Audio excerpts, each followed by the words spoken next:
Sure, go ahead.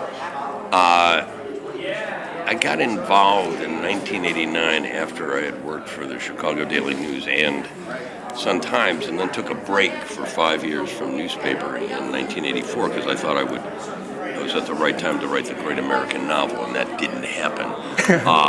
So I was hired by the Tribune as the TV critic. Did that that's for nice. nice job, for about 4 or 5 years. Then became editor of the Tempo section, their daily feature section, and then became a staff writer for the magazine, where I was, when we had a magazine, allowed to write lengthy, 6,000 word stories. Yeah, that's a lot. It's a lot. The long form journalism is a dying kind of element Sadly, of modern yeah. papers. Yeah, it's too bad. It's too bad. I mean, the pieces would take a while, but it was a joy. They were a joy to write. And then for the last few years, been writing a weekly column called Sidewalks for the arts and entertainment section, and writing, the occasion. I wrote a piece a couple days ago about Jane Byrne, because when you get to be my age, there aren't that many people who knew these people. And I write obituaries of famous people when they die, because I've been around for a long time. But it's been a great career. I mean, I love. My grandfather was an immigrant from Russia, and he sold newspapers on a street corner in Humboldt Park.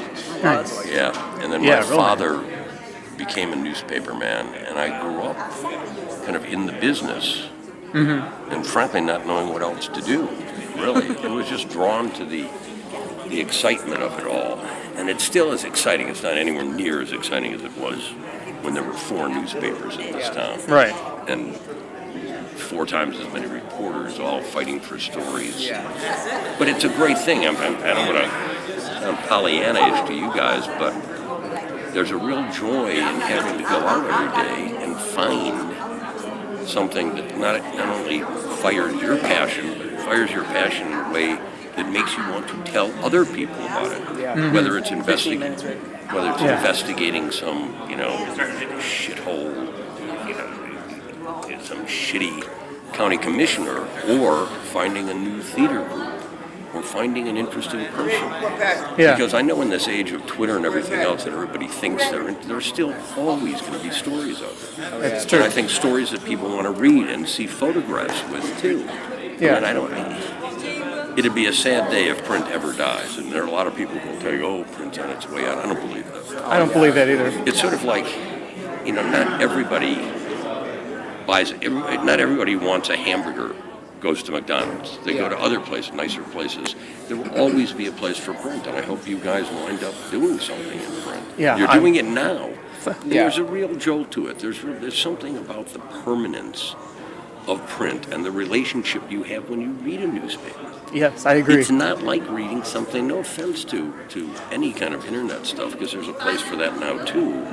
But there's still something really great about sitting back with a goddamn newspaper. You know what I mean? I hear you. Well, there's a certain level of validity, because even our contributing writers, when we do have overflow, it goes online, and trust me, as a contributing writer, they'd rather be in print than they would be online. No question. Yeah. And fundamentally, No question, I think that but there's a big thing behind it. it also gives credibility. If you're in a newspaper or working for a newspaper, whether it's in print or online, you're not just some joker off the street who thinks they have something to say. Right. There's been some training involved. It's not like, I may meet 15, 25-year-olds who think they should be doctors. I'm not going to let them operate on me. You know what I mean? I'm not going to let them do anything to me. And it's the same thing. There are a lot of people who say, I have a lot to say about something. So what? So what? If it's not interesting, if it's not researched, if it's not well written, it's meaningless. Right. You know what I mean? Yeah. So, if you don't mind, I know you're interviewing, but Sure. I have a question. Go ahead. Because, as we've said, the field of journalism is I don't want to say waning, but it's sort of condensing. How do you, as someone who's in our position, I hate to say foot in the door, but that's the phrase that you hear most these days. How do you get into it? Yeah. Well, one of the problems with a lot of kids in college is they don't browbeat the editors. Newspapers are always looking for stories. I mean, it's how I started, 19, 18 years old, writing a story. I can't remember the first one, but just somehow getting in, forget the formal route, forget I'm going to do an internship and I'm going to do this. I really believe if you write and you have something to say, it is my hope that someone in a position of some authority at a paper will recognize it. Yeah. Thank you. And it's not like taking a chance on you. It's not that big a chance. Do you know what I mean? Mm-hmm. To come up with good story ideas, find out the right editor or pitch, and pitch them. Yeah. That's good. Honestly, I mean, a degree is helpful. There's no question about it. It gets you in some doors.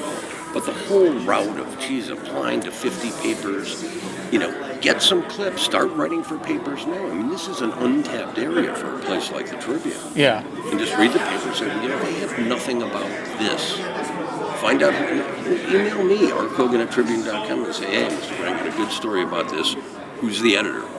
Oh, cool. And pitch the editor. And there's no question about it. That's a good way to do it. It's honestly very unique advice. Usually you hear you've got to get the internship, apply to 50. No, because a lot of the people telling you that went that route. Yeah. And a lot of people telling you that, too, frankly, are insecure about their own jobs and their own position. Mm-hmm. I really believe that. It really is true.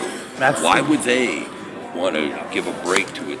My entire life, professional life, is a series of people saying yes, or people talking to me or giving me advice, rather than, you aren't you weren't an intern somewhere, well, we can't talk to you. That's nonsense. Yeah.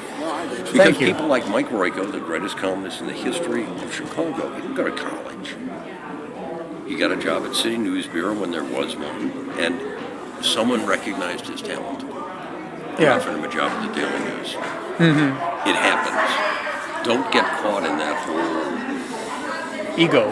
Well, the sort of assembly line of journalism, because it's not and shouldn't be an assembly line. It should be a series of individual voices and individual eyes. That's how it works. I wish you guys luck. Thank you. Thank you for the advice, sir. I gotta go do this fucking thing. It's wrecked. Do the thing.